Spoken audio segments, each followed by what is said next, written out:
하나님 말씀은 신약성경 누가복음 2장 15절에서 20절까지 보도록 하겠습니다. 누가복음 2장 15절에서 20절까지입니다. 하나님 말씀 받으실 때 자리에서 일어나 주시기 바랍니다. 하나님 말씀이 이러합니다. 천사들이 떠나 하늘로 올라가니 목자가 서로 말하되 이제 베들레헴으로 가서 주께서 우리에게 알리신 바 이 이루어진 일을 보자 하고 빨리 가서 마리아와 요셉과 구유에 누인 아기를 찾아서 보고 천사가 자기들에게 이 아기에 대하여 말한 것을 전하니 듣는 자가 다 목자들이 그들에게 말한 것들을 놀랍게 여기되 마리아는 이 모든 말을 마음에 새기어 생각하니라. 목자들은 자기들에게 이르던 바와 같이 듣고 본 그 모든 것으로 인하여 하나님께 영광을 돌리고 찬송하며 돌아가니라. 아멘.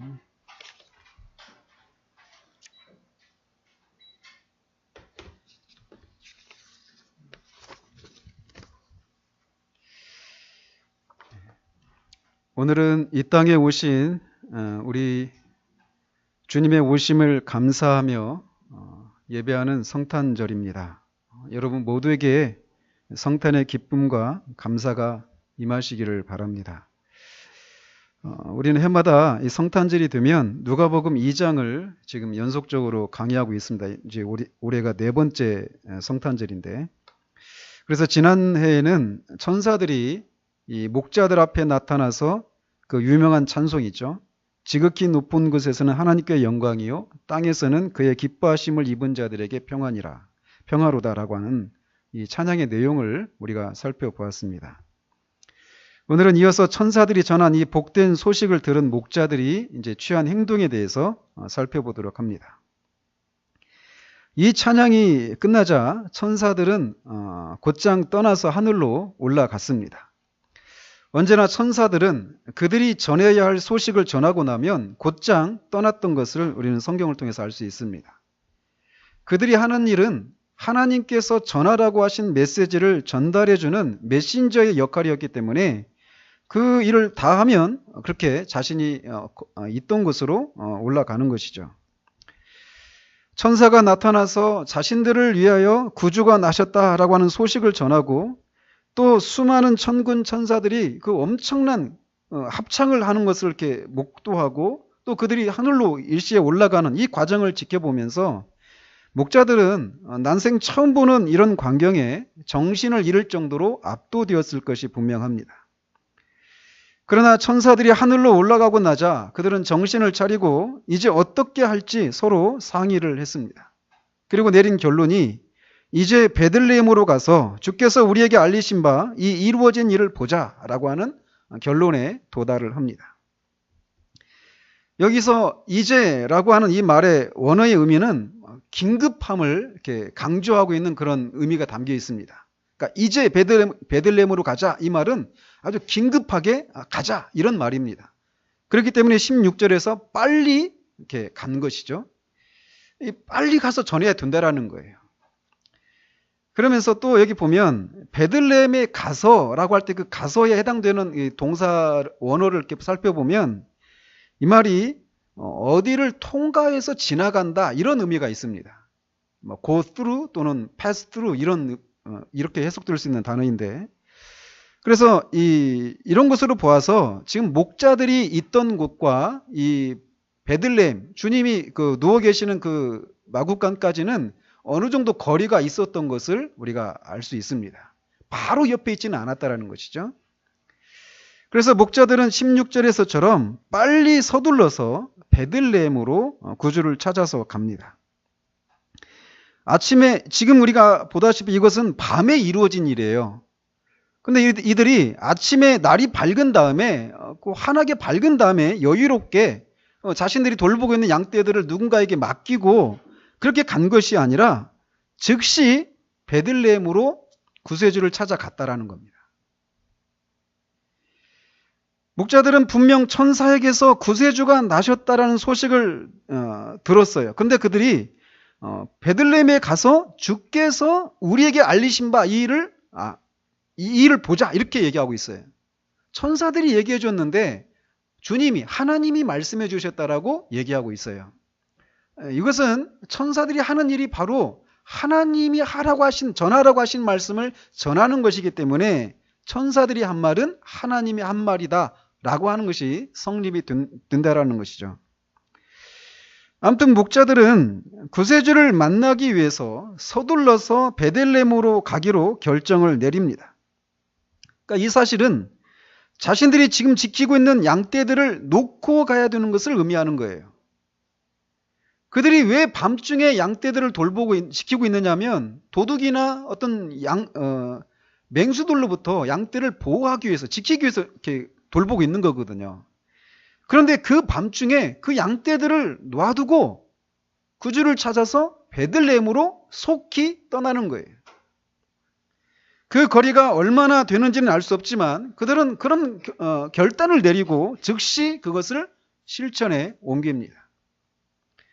또 이들은 우리에게 알리신 바 이 이루어진 일을 보자라고 말을 합니다. 즉, 천사들이 우리에게 이렇게 얘기했는데 정말 그게 진짜일까? 사실일까? 이렇게 어떤 의심을 가지고 그걸 한번 알아보자 이렇게 간 것이 아니라 그것을 확신을 가지고 이루어진 일을 보자라고 말하면서 지체 없이 구주를 찾아서 베들레헴으로 향한 것입니다. 그래서 그들은 마리아와 요셉과 구유에 누인 아기를 찾았습니다. 근데 여기서 찾았다라고 하는 이 동사도 그냥 갔더니 그냥 거기 있더라, 그래서 발견되었다 이런 의미가 아니라 끊임없이 탐색해서 찾는 것을 말하는 거예요. 어디 있지 하면서 마음을 기울이고 여기저기 기웃거리다가 애쓰면서 찾는 그런 것을 의미하고 있다는 것이죠. 그러니까 베들레헴에 얼마나 많은 그런 여관이 있었는지는 알 수 없지만 그들이 그냥 어떤 그 평상심을 가지고 그냥 간 것이 아니라 그것을 찾고야 말겠다, 어디 있지? 라고 하는 그런 끈질긴 그런 탐색의 끝에 찾아냈다라고 누가는 기록하고 있습니다. 그리고는 천사가 자기들에게 나타나 이 아기에 대해서 말한 것을 이제 거기에 있는 마리아와 요셉과 동방 박사가 거기에 먼저 와 있었는지 뒤에 와 있었는지 분명하지는 않습니다. 그러나 분명한 것은 이 마리아와 요셉 이외에도 다른 사람들이 있었던 것을 보게 됩니다. 아무튼 그런 사람들에게 이 천사가 했던 말, 즉 이 아기가 우리를 위한 구세주이시고 그리스도 주다라고 하는 그 소식을 전해준 거예요. 예수님은 근데 여기서 또 중요한 표현이 나오는데 예수님이 구세주이시면서 그리스도 주다라고 하는 표현입니다. 그냥 우리의 죄를 건져주시는 구세주 이런 의미만 있는 것이 아니라 그분이 주님이시라는 거예요. 우리 주인이시라는 것이죠. 그러니까 구세주와 주를 분리하고 있지 않다라는 겁니다. 아마도 이렇게 목자들로부터 천사들이 해준 얘기를 들은 마리아와 요셉은 이 얘기를 듣고 자신들에게도 천사가 나타나서 이 예수님에 대해서 했던 얘기들을 말해 주었을 것이에요. 요셉이 만났던 그 천사, 또 마리아가 만났던 그 가브리엘이 해줬던 그 얘기를 나누면서 자신이 동정녀의 상태 가운데 있을 때, 아직 남자를 알지 못하는 그런 상태 가운데 있을 때 성령으로 잉태되어서 이 아기가 태어났다, 이런 얘기도 아마 서로 주고받았을 것입니다. 그리고 이 아이의 이름을 예수라고 하라, 곧 자기 백성을 저들의 죄에서부터 건져주실 구세주라고 하라 라고 하는 이런 얘기도 서로 주고받으면서 이 예수님에 대해서 그런 얘기를 나누면서 이 아기가 자기 백성을 죄로부터 건지실 구세주이시고 그리스도와 주님이시라는 사실을 서로 확인하면서 서로의 믿음을 더욱 공고히 했을 것입니다. 그러자 그 자리에 있던 모든 사람들이 이 얘기를 듣고 놀랍게 여겼고 마리아는 이 모든 말을 마음에 새기어서 생각했다라고 누가가 기록하고 있습니다. 그리고 이 소식을 전한 목자들은 천사들이 자기들에게 이른 그런 그대로 듣고 본 이 모든 것을 인해서 하나님께 영광을 돌리고 찬송하며 돌아갔다라고 본문이 기록되어 있어요. 언젠가 제가 그 누가복음 17장에 10명의 나병 환자를 고쳤는데 그 중에 한 명만 주님께 돌아와서 감사하고 하나님께 영광을 돌렸다라고 하는 그 본문을 가지고 설교를 한 적이 있습니다. 그러면서 그렇게 10명이 다 고침을 받았는데 그 중에 한 명만 돌아와서 그렇게 주님께 감사하고 하나님께 영광을 돌렸을 때 주님이 그 한 사람에게만 이 사람이 구원받았다라고 말씀하시는 것을 우리가 살펴본 적이 있어요. 즉 그래서 구원받았다라고 하는 것에 나타난 여러 가지 표준 중에 하나가 무엇이냐면 주님께 감사하고 하나님께 영광을 돌리는 거예요.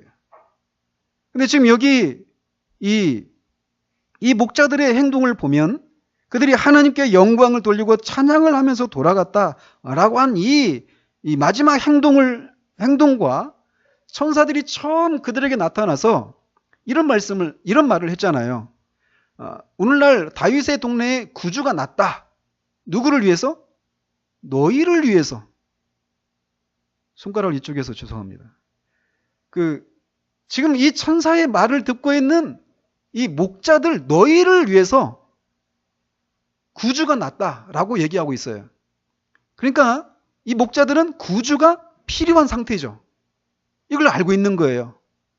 그리고 구주가 필요한 이들이 자기들이 돌보던 그 양떼들을 놔두고 즉시 지체 없이 구주를 찾아서 베들레헴으로 찾아가서 그 구주를 보는 겁니다. 그리고 하나님께 영광을 돌려요. 이 과정은 한 사람이 구원을 받는 그 과정을 그림처럼 보여주고 있다는 것이죠. 그러면서 목자들은 지금 구유에 누워있는 아기 예수를 보고 그가 천사들이 말한 대로 이 아기가 지금 막 태어났습니다. 막 빨갛게 돼 있는 아기죠. 그런 상태로 태어난 아기를 보고 이 아기가 바로 자신의 구세주이고 나의 주님이시고 그리스도라고 하는 것을 믿고 그 사실을 인해서 하나님께 영광을 돌리고 찬양하며 돌아가는 거예요.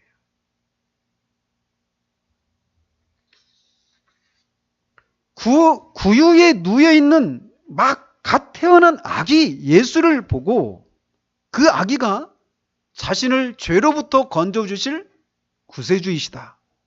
나의 주님이시다. 이렇게 고백하는 것은 하나님의 저주를 받아서 죽는 그 십자가에서 죽은 그 예수를 보고 십자가에 죽었던 저 예수가 구세주이시고 주님이시다라고 하는 것을 믿는 것만큼이나 불가능한 얘기입니다.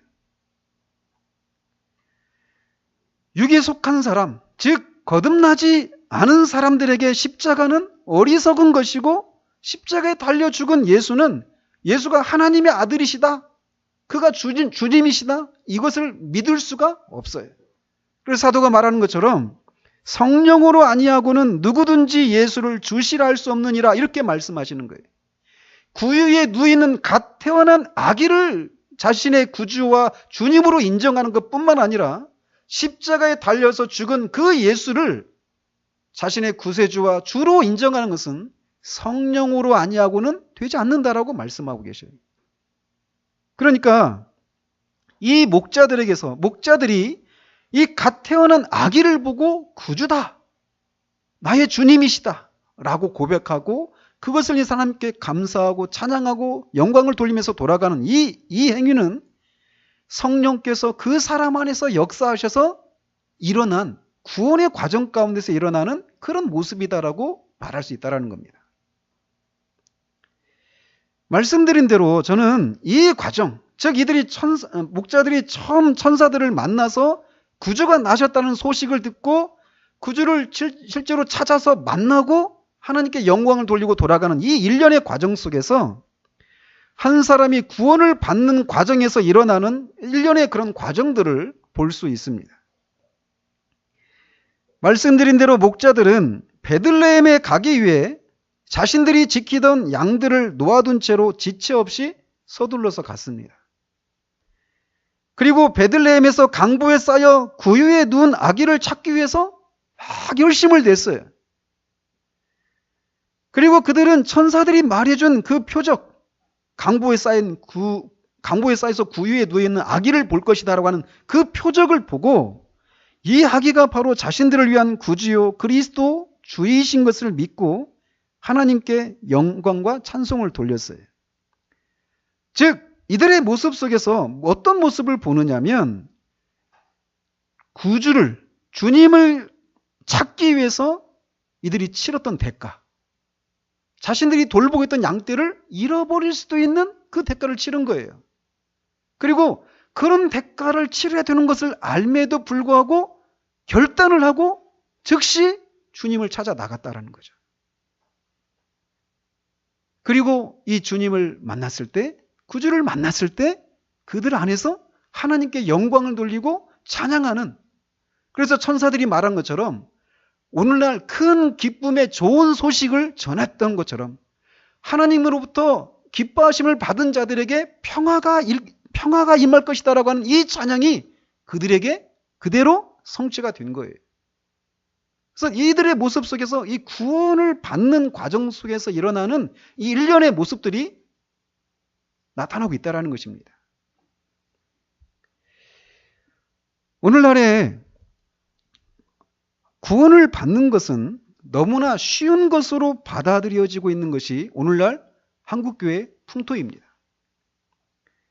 복음에 관한 몇 가지 내용들에 지적으로 동의하고 이제부터 그리스도인이 되겠습니다, 이렇게 서약을 하고 교회에 출석하면서 아무런 삶의 변화가 없이 자기가 좋아하는 대로 계속해서 살면서도 구원을 받았다고 생각하는 그런 풍토가 오늘날의 한국교회 안에 만연되어 있다는 거예요.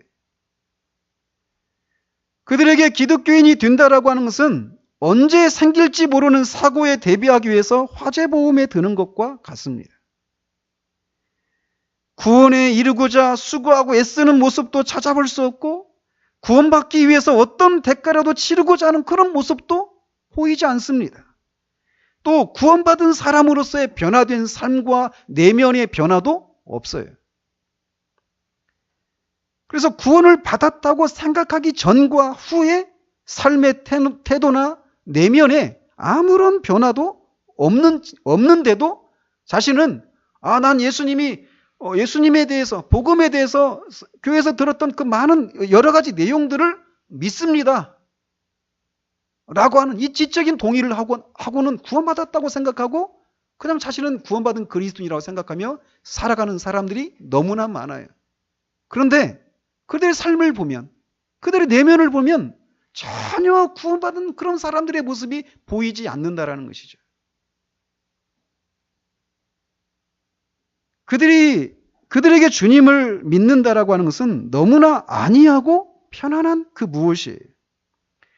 그들이 생각하는 기독교는 자신들의 삶을 간섭하지 않는, 자신들이 살고 있는 삶에 대해서 어떤 불편도 끼쳐서는 안 되는 것이어야 한다라고 생각을 하고 있습니다.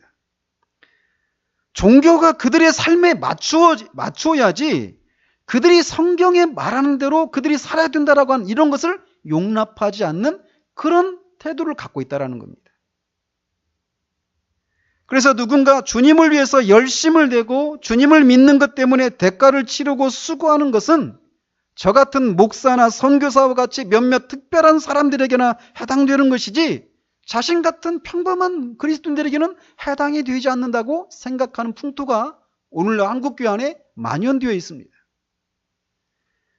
그저 기독교는 비행기에 탄 고객을 승무원들이 편안하게 모시듯이 자신들이 살고 싶은 안락하고 마음의 불편함을 느끼지 않는 삶을 사는 것을 보장하는 것이어야 하지, 그 종교가 자신의 삶을 간섭하고 통제해서 이렇게 하라 저렇게 하라 이렇게 하는 것을 도무지 받아들이지 않으려고 하는 태도. 그래서 심지어는 하나님이라도 자기들이 그어놓은 그 삶의 경계선을 넘어서면 안 된다라고 하는 생각을 가지고 있는 그런 사람들이 자신은 그리스도인이라고 생각하는 사람들이 있다는 거예요. 그러면서 자신들을 변호하기 위해서 그들이 피하는 두 가지 용어가 있습니다. 하나는 평신도와 제자의 삶을 구분하는 거예요. 또 하나는 육적 그리스도인과 영적 그리스도인이라고 하는 이 성경적이지 않은 용어들 안에 숨어 들어가는 겁니다. 즉 자신이 이렇게 주님을 위해서 어떤 대가를 치르고 주님을 닮으려고 하고 주님 때문에 이 세상에서 어떤 자기를 희생하고 부인하고 어떤 어려움을 고난을 겪는 것을, 그런 삶을 살아가는 것이 성경에서 말하는 것은 맞는데, 내가 그렇게 살지 않고 있는 것은 나는 아직 이 어떤 제자 훈련을 통해서 성숙한 제자가 되지 못한 평신도에 불과하고, 나는 어떤 큰 은혜를 체험하지 못한 육적인 그리스도인에 불과하기 때문에 나는 아직 그런 삶을 살지 못한다라고 하면서 삶의 태도나 내면의 변화가 없는데도 자신은 그리스도인이라고 생각하면서 그 용어 안으로 숨어 들어가는 그런 모습을 보인다라는 겁니다. 그러나 우리 주님은 마태복음 28장 19절 20절에서 승천하시면서 그의 제자들에게 지상명령이라고 하는 것을 내려주셨어요.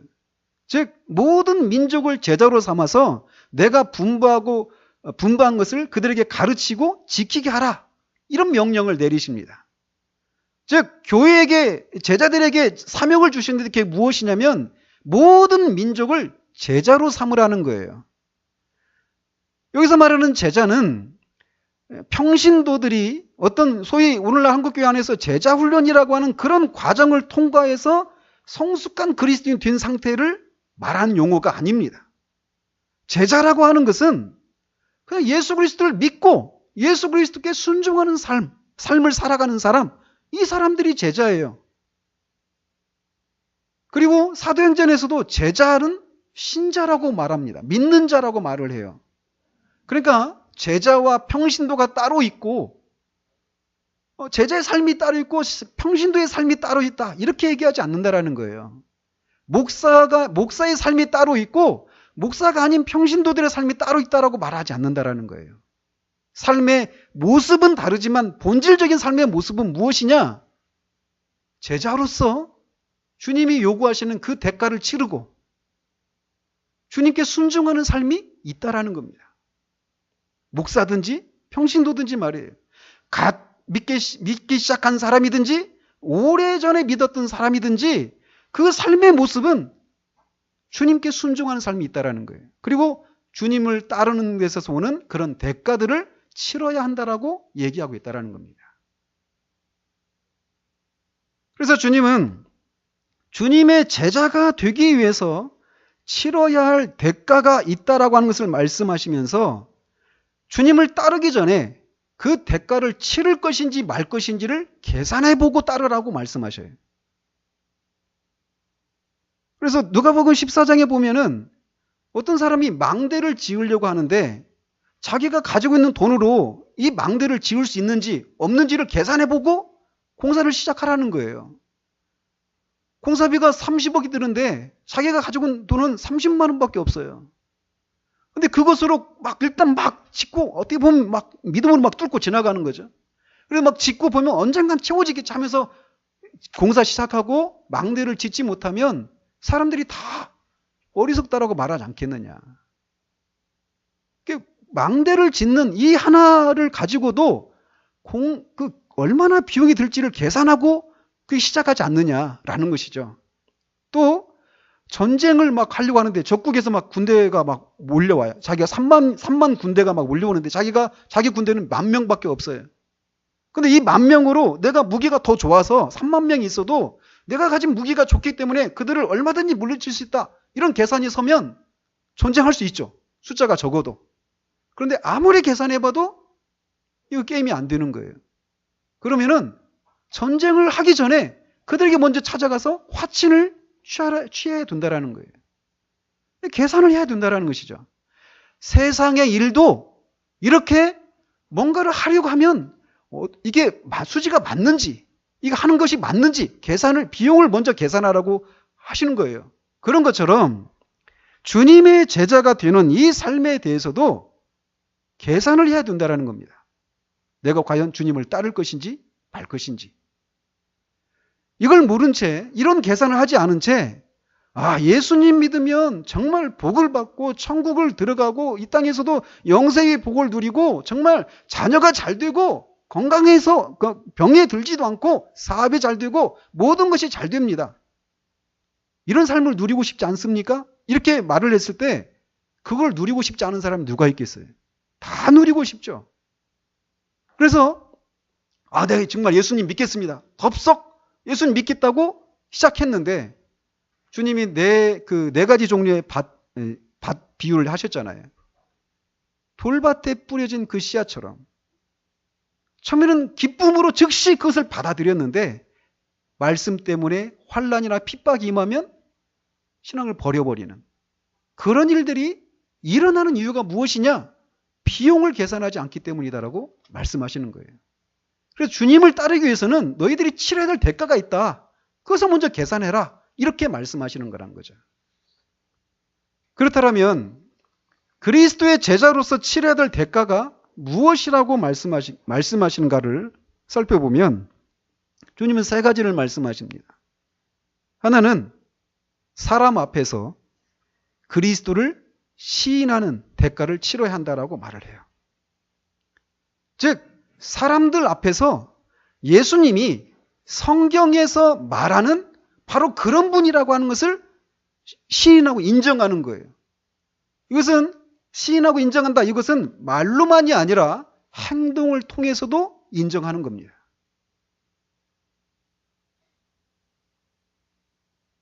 그게 뭐가 어려워요? 나 예수님 믿어요 라고 말하는 게 뭐가 어렵습니까? 이렇게 말할지도 몰라요. 그러나 지금도 예수님을 믿는다라고 말하면 참수를 당하는 일들이 일어나고 있는 현실이에요. 우리나라는 아니지만 이슬람권이나 북한 이런 데서도 예수님을 믿는다. 예수님이 주님이십니다. 예수님이 나의 구세주이십니다. 그렇기 때문에 나는 주님의 뜻대로 살 것입니다.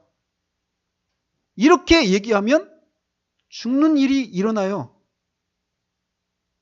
심지어 종교의 자유가 있는 이 대한민국 안에서도 여러분이 진짜 거듭나서 주님의 뜻대로 살려고 하면 여러분들은 여러분의 가정 안에서 심지어는 교회 안에서도 여러분의 직장과 학교에서 이런저런 어려움들을 겪기 시작합니다.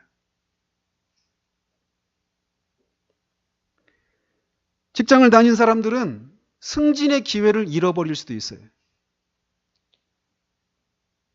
그래서 사람들로부터 이상한 사람 취급받는 일이 일어날 수 있습니다. 또는 금전적인 손실을 볼 수도 있어요.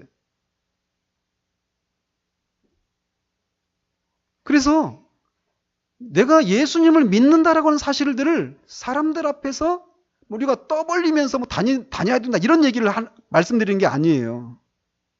오히려 저는 떠벌리고 다니지 않았으면 좋겠어요. 나 예수님 믿는다고 하면서 막 만나는 사람마다 전도하고 예수님 복음 얘기하는데 그의 말과 행동을 보면 너무나 주님을 오히려 더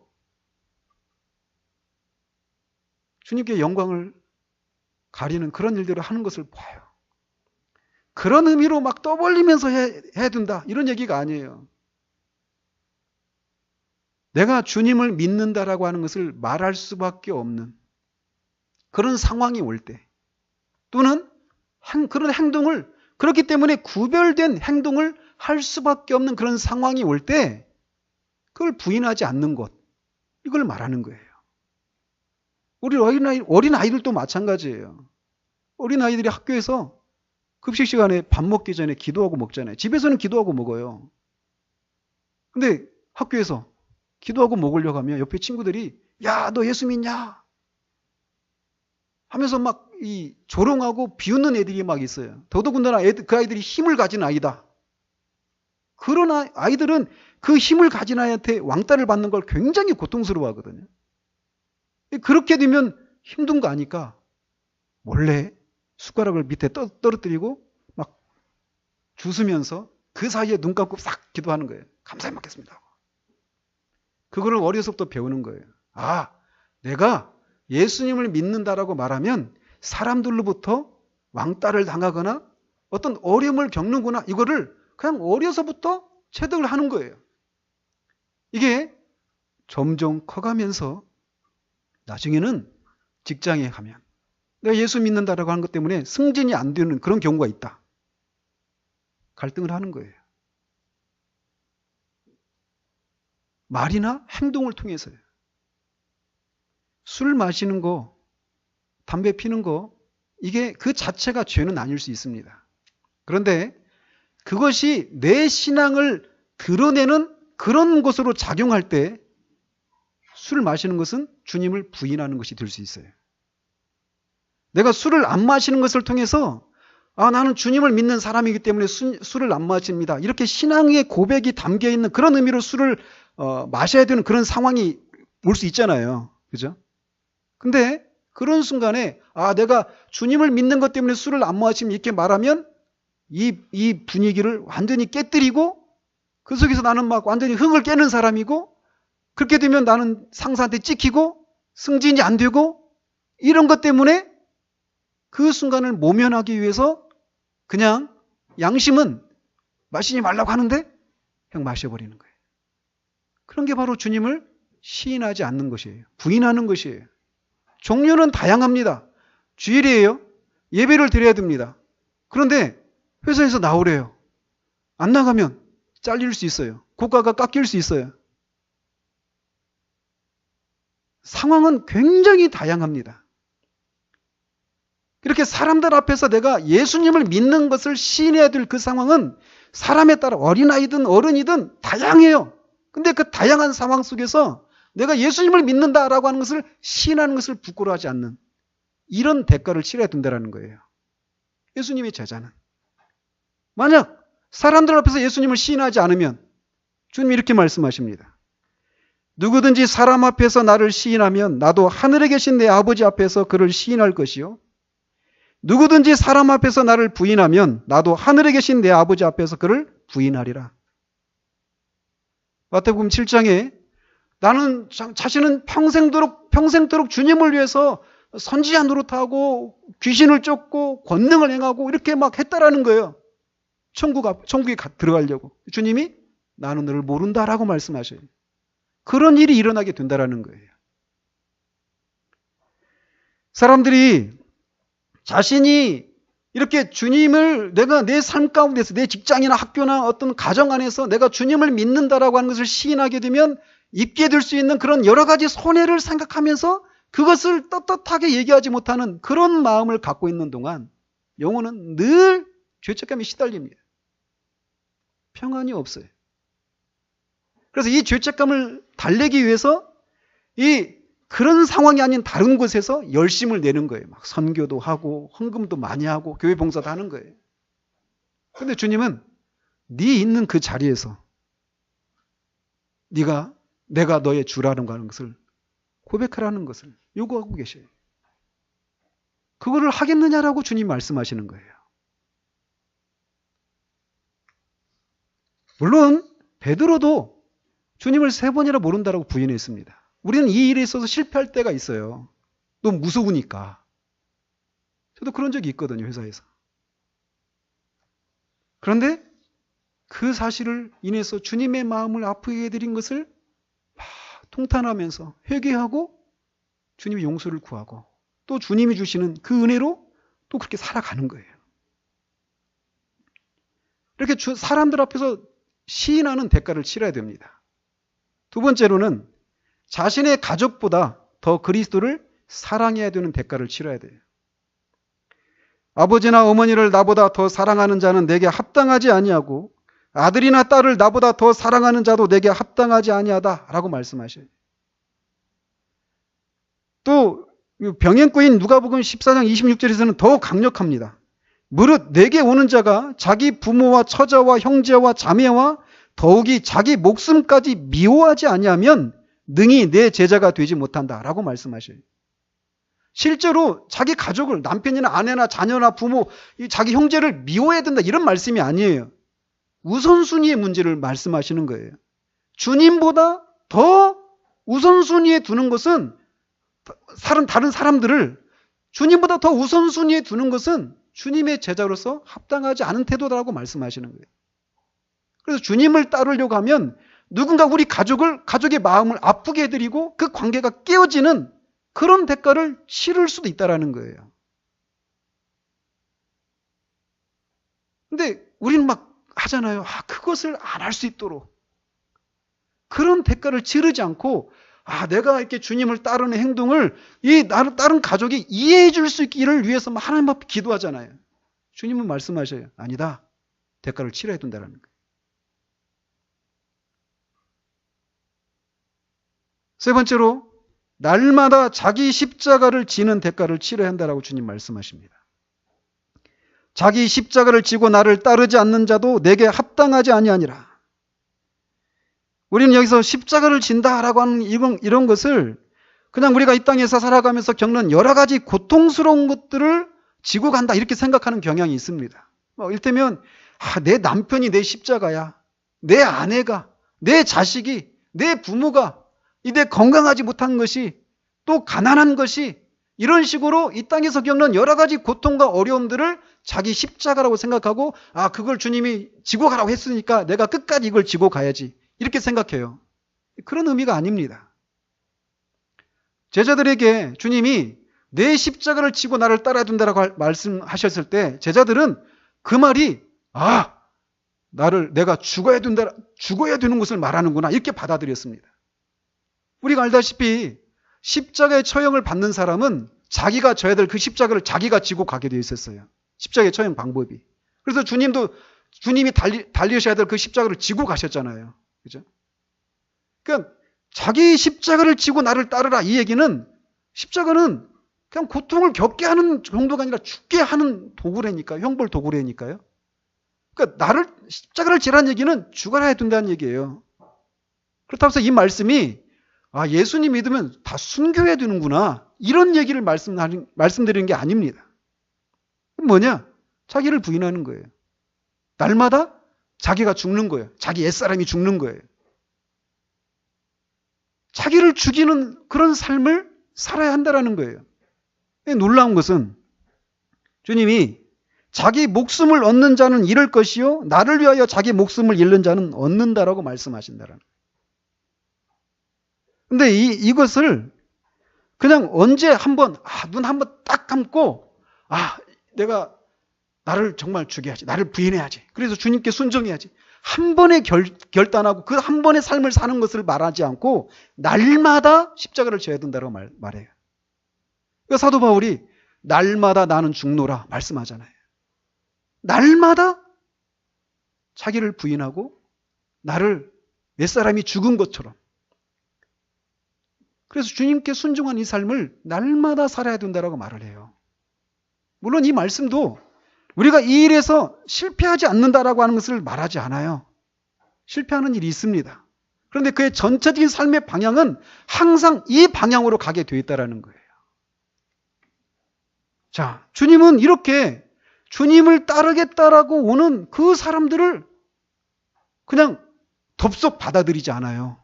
지난주 우리 살펴본 것처럼 부자 청년, 그 반듯한 청년이 영생이 없다는 것을 알고 어떻게 하면 영생을 얻을 수 있습니까? 찾아왔어요. 근데 그 청년에게 주님이 네 소유를 다 팔아서 다 나눠주고 그 다음에 나를 따르라고 말하는 거예요. 그 핵심은 이거예요. 자기를 부인하는 거예요. 자기의 삶의 주권을 주님께 다 내어넘기는 거예요. 그래서 주님의 통치를 받겠다라고 하는 항복선을 하고 나를 따르라는 것이에요. 주님의 말씀은.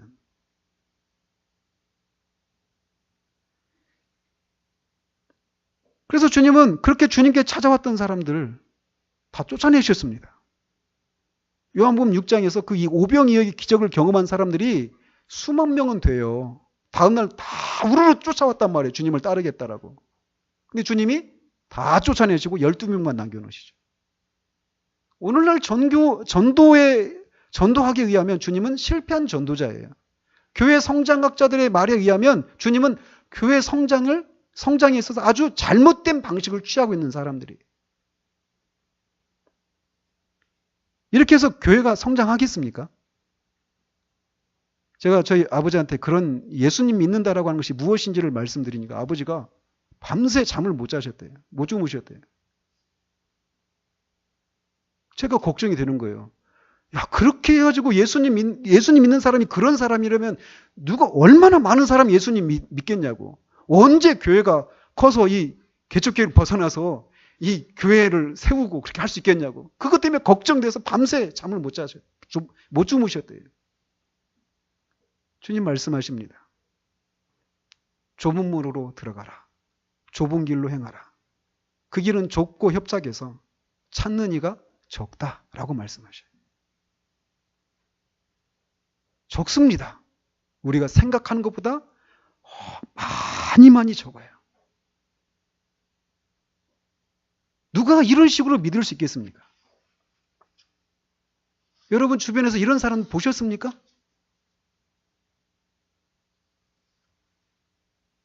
그래서 부자 청년이 근심하며 돌아갔을 때 주님은 부자가 천국에 들어가기가 낙타가 바늘길을 통과하는 것보다 어렵다라고 말씀하셔요. 즉 자기를 부인하지 않고 자신들이 즐기는 죄를 여전히 끌어안은 채로 자신이 살고 싶은 삶을 살고자 하는 사람들에게 이런 삶은 불가능하다라고 말씀하시는 거예요. 그래서 제자들이 깜짝 놀라서 이러기는 질문을 던진 거예요. 누가 구원을 받을 수 있나이까? 여러분들 안에서도 그런 질문이 떠오를 수도 있어요. 오늘날은 이런 질문이 없습니다. 교회를 다니는 사람들 안에서. 누가 구원을 받을 수 있습니까? 왜 이런 질문이 없느냐면 저 같은 설교자들이 주님의 제자가 된 사람들이 치러야 될 대가에 대해서 잘 전하지 않기 때문이에요. 저는 이 부분을 하나님 앞에 회개하고 있습니다. 그저 구원을 받은 사람들이 누리는 풍성한 삶에 대해서는 말하지만 동시에 그들이 치러야 될 대가에 대해서는 설교를 하지 않는다라는 거예요. 지난주에도 말씀드렸죠. 영생을 누리는 삶에 대한 얘기를 했잖아요. 그 무의미하고 삶의 의미가 없는 무기력한 그런 삶을 살아가는 사람이 영생을 선물로 받으면 진짜 사랑이 무엇이고 기쁨이 무엇이고 삶의 의미가 무엇이고 삶의 목적이 무엇인지를 알아요. 그런 생기를 누리는 삶이 있습니다. 그런 얘기를 들으면 마음이 뜨거워지고 나도 저걸 누리고 싶다 이런 마음이 들죠. 근데 그것을 누리기 위해서 온 청년에게 주님이 그의 죄의 실상을 깨닫게 하신 거예요. 그리고 쫓아내신 거예요. 제가 여러분들을 쫓아내겠다는 얘기가 아닙니다. 예수님을 믿는다라고 하는 것이 무엇을 의미하는지, 그리스도의 제자가 이 땅에서 주님의 뒤를 따르면서 치러야 될 대가가 무엇인지를 직면해야 된다는 거예요. 비용을 계산해야 된다는 것입니다.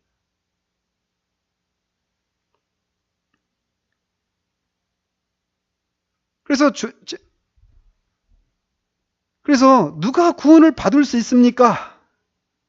누가 안락한 삶 또는 자신의 삶의 주권을 주님께 넘겨드리고 전적으로 주님께 순종하는 삶을 살 수 있겠습니까?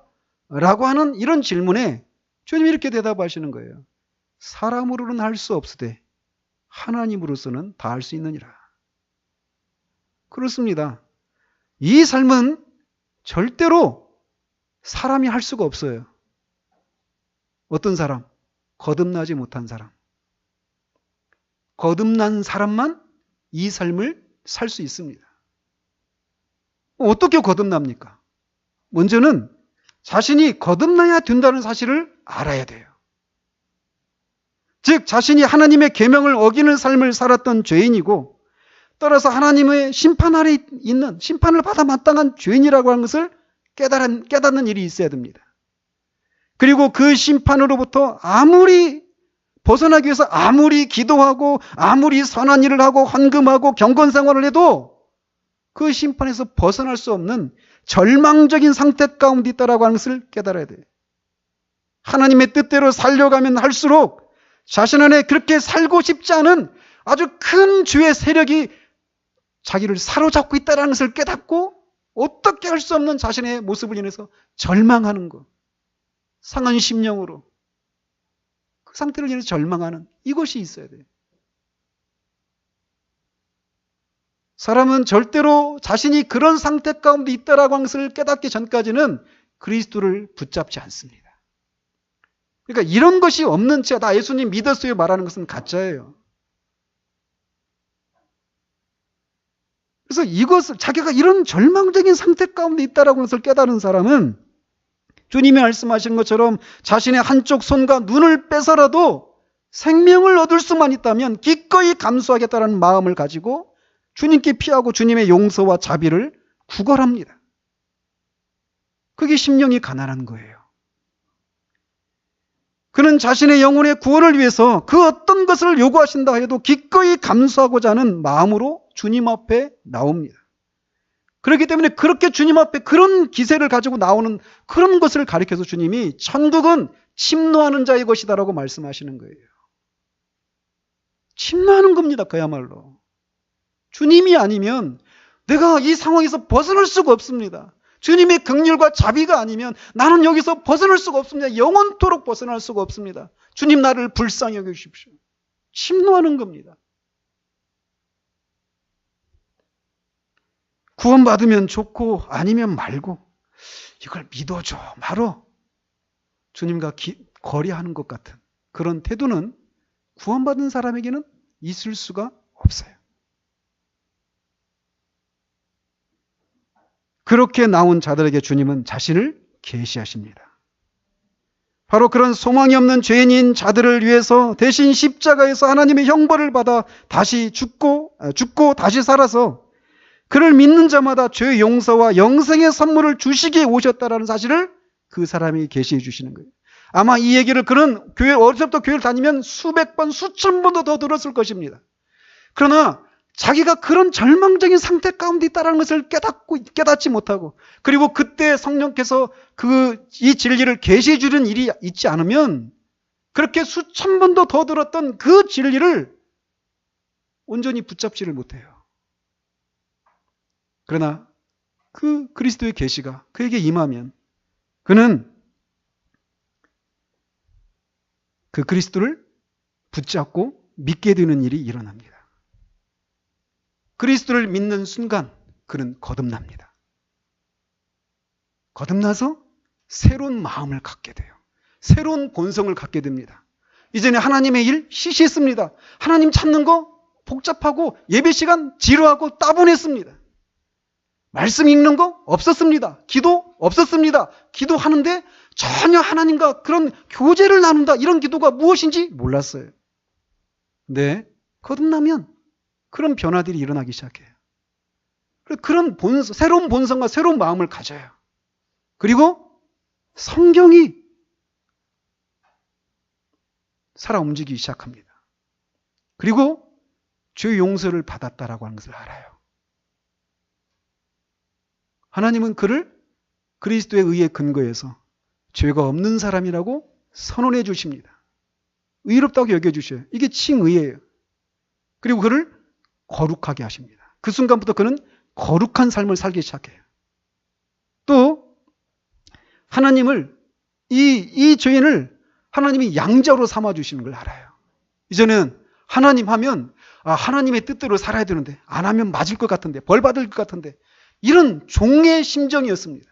그러나 예수 그리스도를 믿는 순간 그는 하나님이 심판주가 아니라 아버지로 다가오기 시작해요.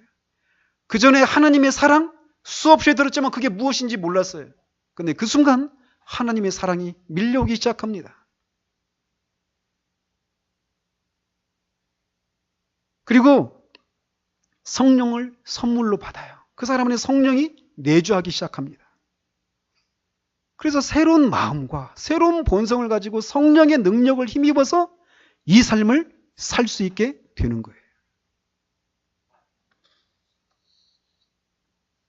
주님이 이 땅에서 고난을 당하신 것처럼 주님 때문에 고난받는 것을 통해서 전에는 무섭고 외롭고 싫었어요.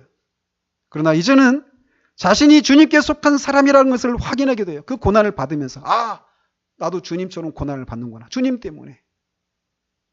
그리고 그런 고통을 막 받는 것이 고통스럽거든요. 그래서 주님을 찾아요. 그럼 주님이 그 고통을 능가하는 사랑과 위로하심을 허락하십니다. 세상을 점점 두려워하지 않는 삶을 살기 시작하는 거예요. 때로는 넘어지기도 하고 실패합니다. 그러나 그의 전체 삶의 방향은 주님을 향하고 있어요. 따라서 그의 소망은 속히 주님이 오시는 거예요. 또는 자신이 속히 주님께로 가는 거예요. 왜 오늘날에 천국에 대한 소망 또는 주님의 다시 오심 재림에 대한 소망이 없느냐? 주님을 위해서 대가를 치르는 삶을 살고 있지 않기 때문에 그래요. 왜 신앙생활 하면서 어떤 주님이 주시는 위로와 기쁨이 무엇인지 모르느냐? 주님을 위해서 이렇게 대가를 치르는 삶을 살고 있지 않기 때문에 그렇습니다. 왜 그런 그리스도인들이 오늘날 그렇게 없을까요? 정말 그런 사람만이 진짜 구원받은 그리스도인이라면 제가 보기에는 교회 안에서 정말 얼마나 많은 사람들이 구원받은 사람일까 이렇게 의심이 들 정도입니다. 맞습니다. 저도 그것 때문에 두려워요. 근데 왜 이런 일이 안 일어나느냐? 저 같은 설교자들이 죄가 무엇인지를 정확하게 설교하고 있지 않기 때문에 그래요. 이건 사람들이 듣기 싫어하거든요. 지금도 여러분들 안에서 그런 반발이 일어나는 분들이 있을 거예요. 나는 구원받았는데 말씀을 들어보니까 나는 구원받은 사람이 아니네. 화가 나기도 할 겁니다. 여러분이 스스로 구원에 이룰 수 없는 절망적인 죄인이라고 하는 그런 자기 절망 가운데서 그리스도를 붙잡는 일이 없었다면 여러분들이 믿는 그 믿음은 가짜예요.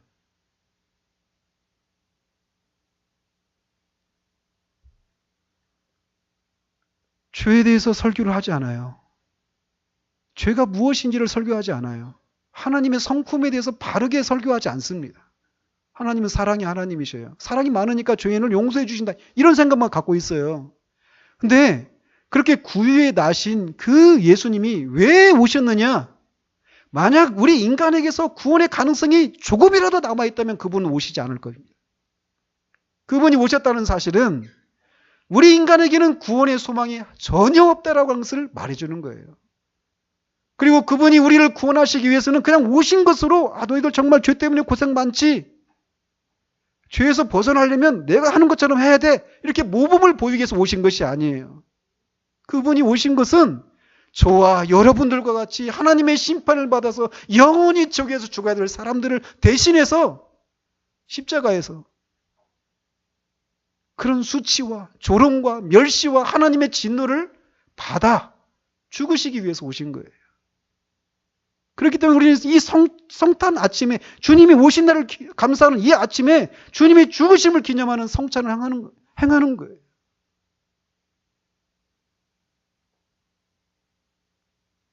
이 목자들은 천사들이 말한 것처럼 다윗의 동네에 오늘날 다윗의 동네에 구주가 나셨으니 큰 기쁨의 좋은 소식을 알려주겠는데 바로 다윗의 동네에 구주가 나셨다라는 거예요. 그 구주가 나의 구주이십니다. 그분만이 나의 구주이십니다. 그분만이 나를 구원해 주실 수 있습니다. 이것을 믿고 아는 사람만 주님의 오심이 큰 기쁨의 좋은 소식이 되는 거예요. 여러분들에게 주님의 오심이 큰 기쁨의 좋은 소식이 되고 있습니까? 머리로만이 아니라 여러분들에게 정말 성령께서 여러분들을 정말 불쌍히 여겨주셔서 우리의 상태가 어떤지를 깨닫게 하시는 일들이 있기를 바랍니다. 우리가 어떤 상태 가운데 있는지를 깨닫지 못하면 절망적인 그런 죄인의 상태 가운데 있다라고 하는 걸 깨닫지 못하면 절대로 주님을 붙잡지 않아요. 그렇기 때문에 기쁨도 없습니다. 예수 믿는 게 재미가 없어요. 따분해요. 그래서 떠나가는 거죠, 교회를. 이 부자 청년처럼 이번 주에 살펴본 것처럼 이 말씀을 듣고 이 삶은 어렵도다. 누가 이런 삶을 살 수 있는가? 나는 안 살겠다. 근데 안 살려니 내가 이렇게 하면 지옥에 가는데 두 사이에서 갈등하면서 그 청년처럼 슬픈 기색으로 근심하면서 자신의 옛삶으로 떠나는 사람들이 아무도 없기를 바랍니다. 할 수 없기 때문에 주님을 붙드십시오. 주님을 믿는 순간 아까 말씀드린 그런 일들이 여러분들 안에 일어나요. 그게 진짜 삶입니다. 이 삶을 살도록 하시기 위해서 주님이 오셨어요. 기도하겠습니다.